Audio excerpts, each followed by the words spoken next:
Hello and welcome, my Suji gamers. Welcome to another Redstone video.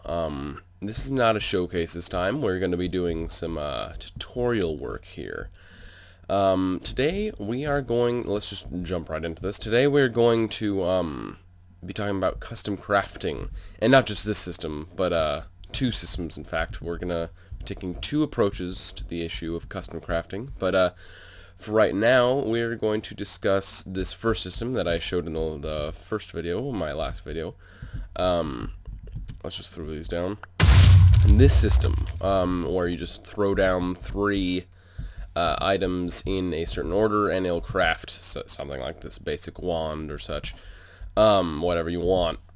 I discussed this in the last video because it was a part of my magic spell system. As you can see, it's a wand, and I sort of explained it, but not entirely. If you do not know Redstone and commands, then it's kind of hard to understand.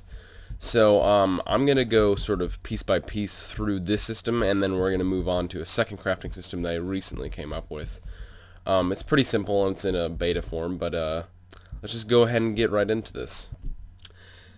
Alright, we are up here, and as in we're up at the Redstone crafting system here.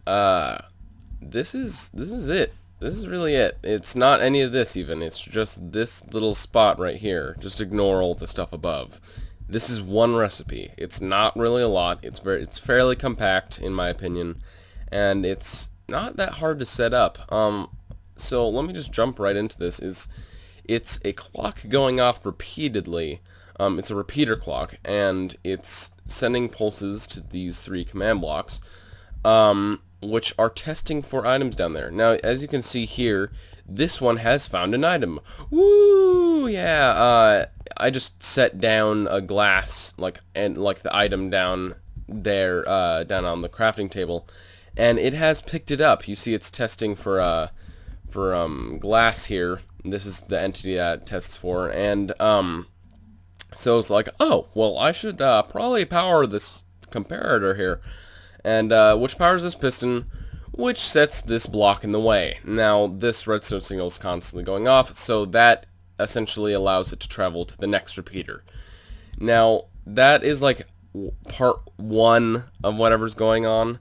What you need to do is you need to have all of these set up so that all of these are detecting the correct item. So this one will test for stick, and this one will test for an iron ingot.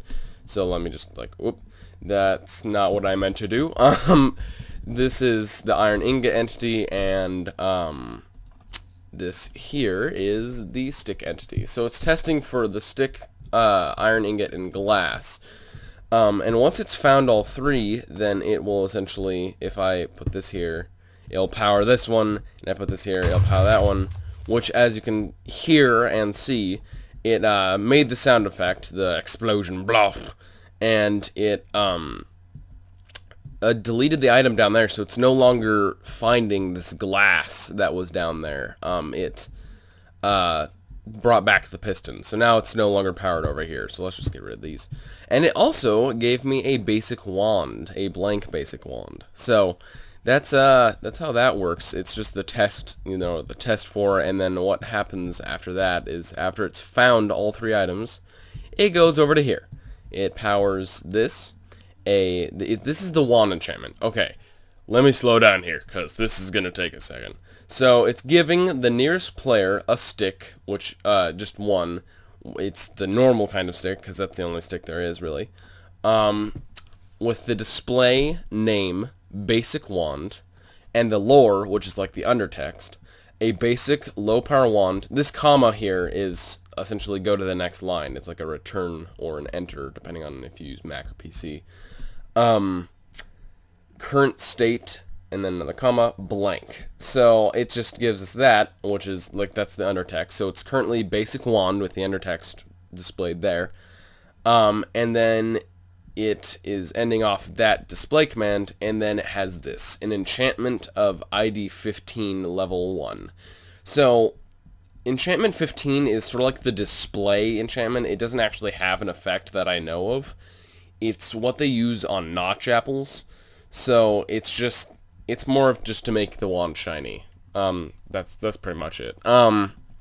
So that gives you the wand. So if I get a redstone torch here and I power this, then we get a wand, as you can see. So let me get rid of this and these. And then the next thing is that it's executing at the nearest entity in this block. So that's at, I think that's in the middle of the crafting bench. So it says kill at entity, which is essentially the all entities within this area. Type item, so it's killing all items, and then range for max range for. I think that's max. That may be minimum.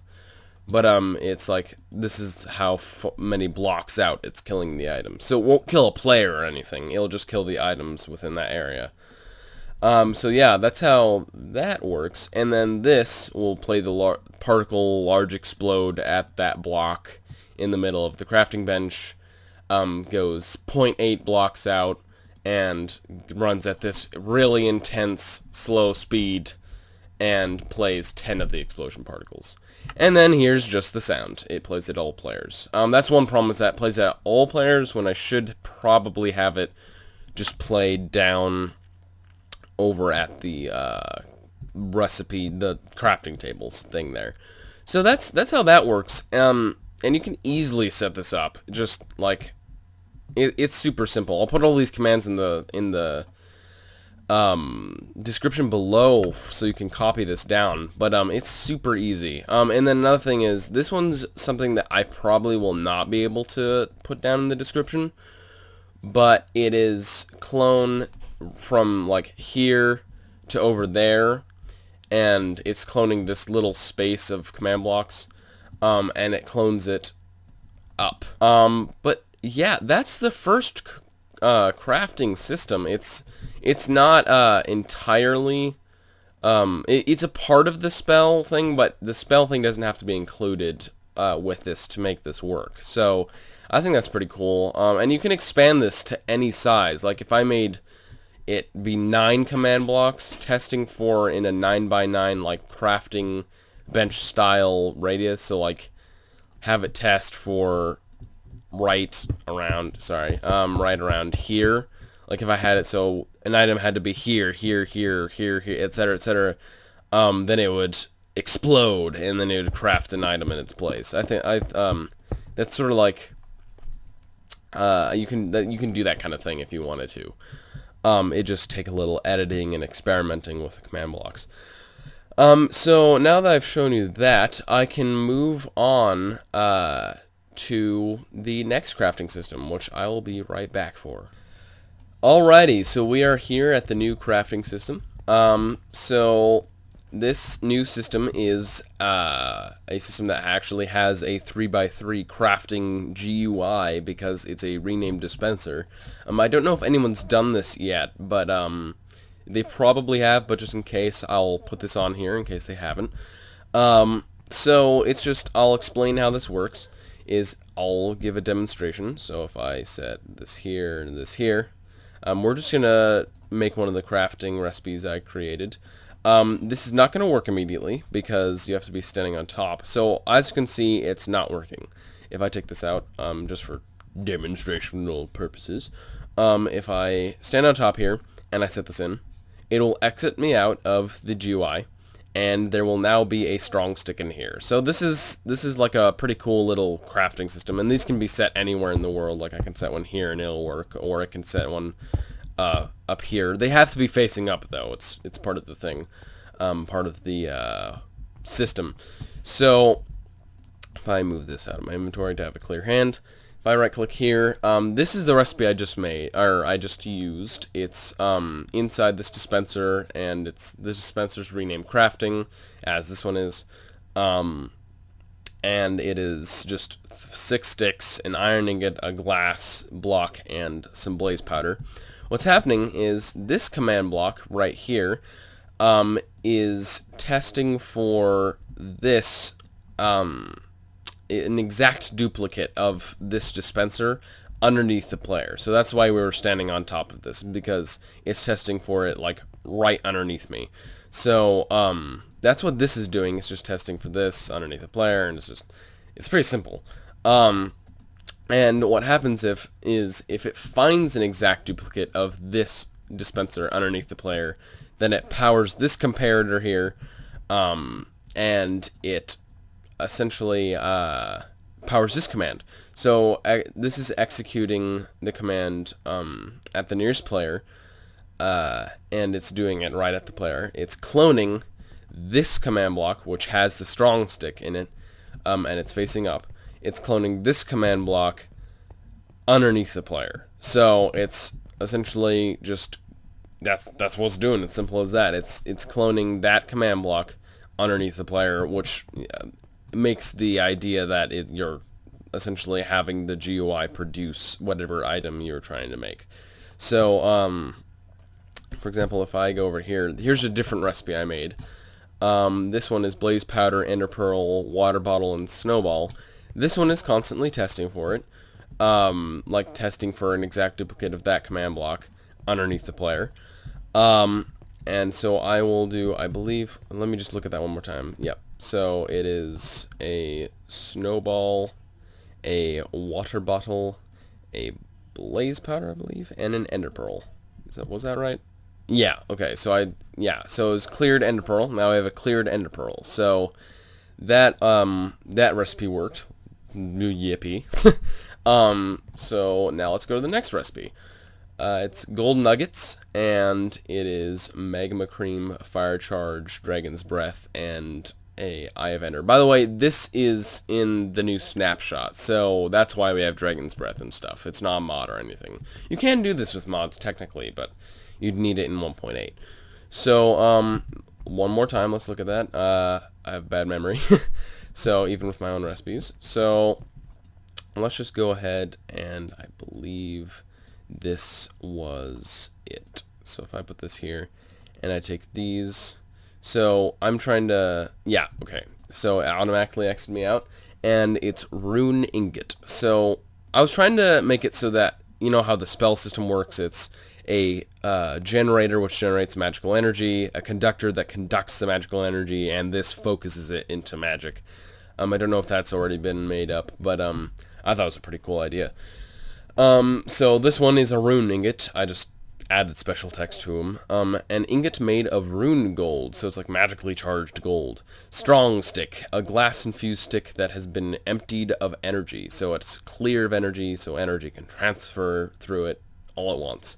Cleared ender pearl, a pure and flawless ender pearl. It's just like completely magical. So now we have all three of these. So now we're going to do the last recipe, which is pretty simple. It's just all these to create the wand.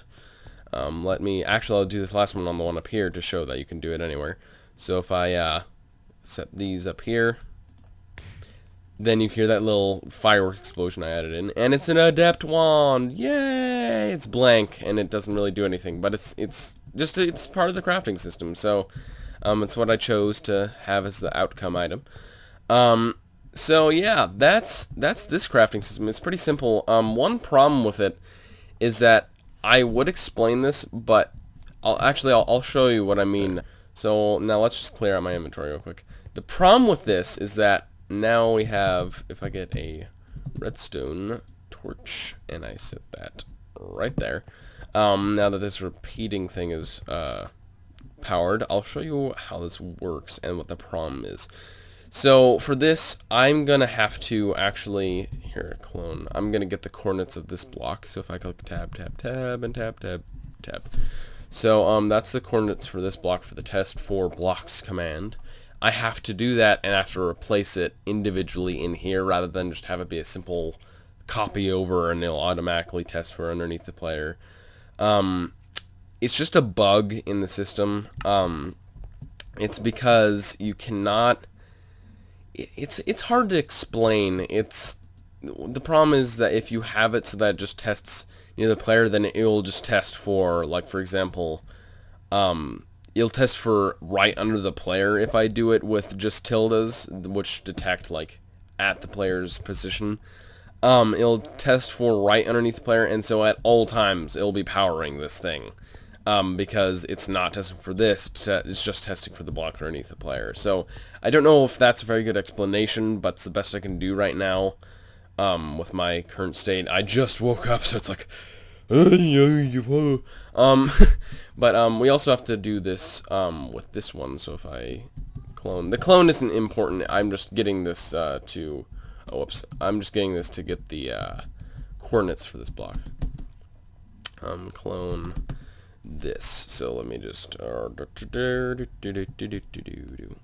so let's just replace this. So again, this is just cloning this block right underneath the player. So now if I take this recipe and let's say I want to put a redstone torch, a polished diorite, and a glass, then it'll essentially like, we'll make this be the thing that makes a lantern, I guess. Let's just get this, and let me get this out and get a lantern. So you just have to replace, actually, a sea lantern. So if I place this in here, this will be the outcome item. So this is the recipe, and this will be the outcome item. So if I take these out and I stand on top of it, I just want to show you how it is when you actually place it in. So let's just place this in here. Oh, and I replaced it. And we have a sea lantern. So it's just as simple as that. It's just this little line of command blocks. The only problem is you have to get the coordinates for these two blocks, and it's a little frustrating, but I will put these commands in the description, and if you need a better explanation, I'll make another video on it.